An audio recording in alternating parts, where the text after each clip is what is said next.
지금부터 원내대책회의를 시작하겠습니다.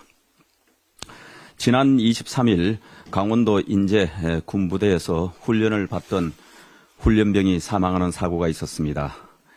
이 사건에 있어서 군기 훈련 규정과 절차를 어긴 정황이 있어 조사가 진행 중이라고 합니다.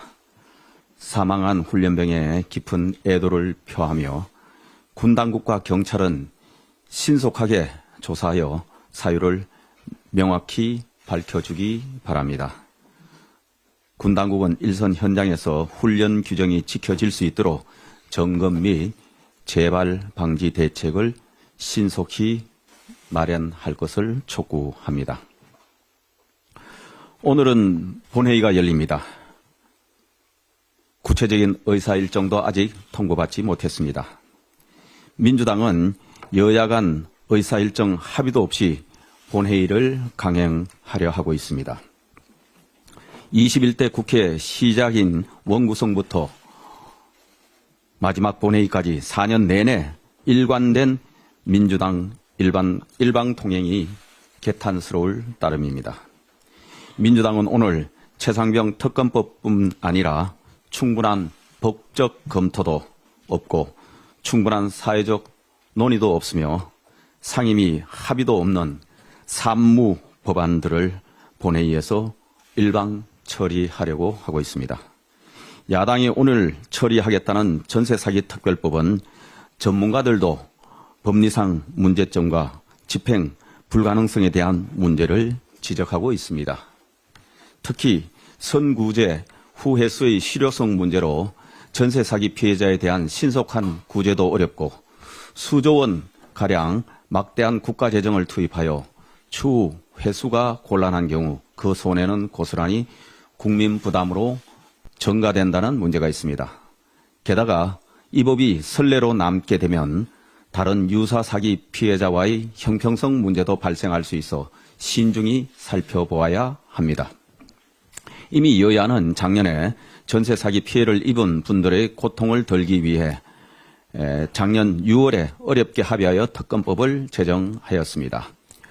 법 시행 후의 보완점을 검토하여 정부가 어제 피해자들의 빠른 보상과 조속한 시행이 가능한 대책도 발표하였습니다.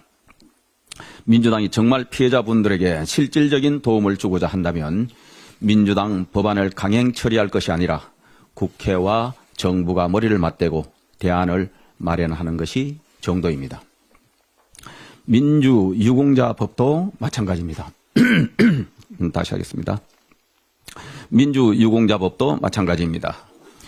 민주화 운동에 따른 피해 보상의 대상을 결정하는 것과 국민이 존경해야 할 영웅으로서 유공자를 결정하는 것은 다른 차원의 문제입니다. 이미 민주화 보상법에 따라 보상을 받은 민주화 운동 관련자를 별도의 법 제정을 통해 유공자로 예우할 것인지에 대한 국민적 공감대 형성이 우선입니다. 게다가 이 법은 민주유공자 기준에 대한 심사 기준도 모호하고 보훈부의 자의적 판단도 가능하게 되어 있습니다. 만약 이 법이 통과되면 방화로 경찰관 7명이 희생된 부산 동의대 사태, 민간인들을 감금 고문한 서울대 프락치 사건, 무장강도 행각을 벌인 난민정 관련자들도 보상받을 수 있습니다. 이 법은 민주당이 운동권 셀프 특혜법이라는 비판 여론을 의식해 2번이나 철회된 바 있습니다. 이 법이 통과되어 민주유공자로 인정된다면 그들의 자녀마저 유공자 특별 전형의 혜택으로 대학 진학 역시 특혜를 받게 됩니다. 이게 과연 정상적인 법입니까? 민주당이 강행 처리하려는 양곡법, 농안법도 문제가 많습니다. 양곡관리법은 수국관리를 전제로 하지 않아 영농 편의성이 높은 품목으로 생산 쏠림, 공급 과잉, 가격 하락의 악순환을 초래할 우려가 높습니다. 또한 쌀 의무 매입제와 가격 안정제를 동시에 시행한다면 시장의 판로 및 가격 안정성에 대한 왜곡된 신호를 주게 되어 쌀 공급 과잉과 가격 하락도 심각한 문제로 제기되고 있습니다. 그리고 양곡법과 농안법은 최소 3조 원 이상의 재정이 소요될 전망입니다. 이처럼 막대한 혈세를 부담시키는 법안을 정부와 논의도 없이 여야 간 합의도 없이 처리하는 게 과연 정상입니까? 농업정책은 농촌과 농민의 경쟁력을 높여 부농, 부촌으로 만드는 방향으로 설계되고 추진되어야 합니다. 국민의 혈세는 영세농, 청년농, 미래농업을 위해 중점적으로 지원되어야 합니다.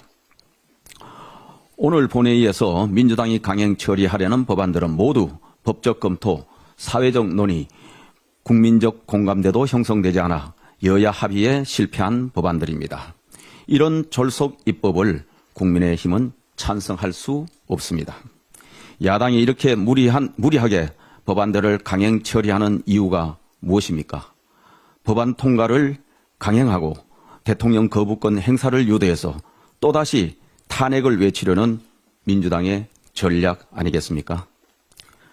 어떻게든 국정 운영을 발목 잡고 여야 간 정쟁으로 민주당의 선명성만 부각시키려는 민주당의 행태는 정상적인 야당의 모습이 아닙니다. 21대 국회가 끝난다고 국회가 없어지는 것이 아닙니다. 곧바로 22대 국회가 시작됩니다.